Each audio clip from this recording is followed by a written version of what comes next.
నిరుద్యోగులను విస్మరిస్తే ప్రజా పోరాటం చేస్తామని తెలంగాణ జాగృతి అధ్యక్షురాలు కవిత అన్నారు. క్షేత్రస్థాయిలోకి వెళ్తామని, నిరుద్యోగులకు అండగా ఉంటామన్నారు. వారి తరపున పోరాటం చేస్తామన్నారు. ఇప్పటికైనా జాబ్ నోటిఫికేషన్ విడుదల చేయాలని డిమాండ్ చేశారు కవిత.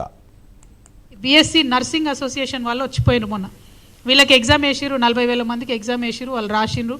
1:25 రేషియోలో సెలెక్షన్ చేస్తామని చెప్పి ఇంతవరకు రిజల్ట్ బయట పెట్టరు. 9 నెలలు అవుతుంది.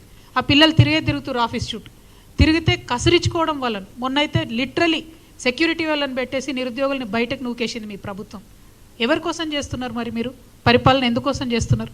ఇన్ని లక్షల మందిని అఫెక్ట్ అయ్యేటటువంటి ఈ జీవోలన్నీ కూడా పెట్టుకొని వాటి మీద కనీసం రివ్యూ చేయకుండా, మూసీ మీద రివ్యూ చేయడానికేమో టైం ఉంటుంది ముఖ్యమంత్రి గారికి, నిరుద్యోగుల మీద మాత్రం రివ్యూ చేయడం లేదు. మేము ఇవాళ పాయింట్అవుట్ చేస్తున్నాం, 5 జీవోలు ఉన్నాయి ఈ రాష్ట్రంలో రద్దు కావాల్సినవి. జీవో నంబర్ 4 డిగ్రీ లెక్చరర్స్కి అడ్డం ఉన్నది. జీవో నంబర్ 108 టీచర్ పోస్టులు డిఎస్సీల కోసం అడ్డం ఉన్నది. GO number 29 SC ST BC పిల్లలకు డైరెక్ట్గా అన్యాయం చేస్తున్నది. పోలీసులో జీవో 46, గురుకులాలలో జీవో 81, ఇక మా ఆడబిడ్డలకు అన్యాయం చేసే జీవో 4. ఇవన్నిటిని కూడా రద్దు చేయాలి.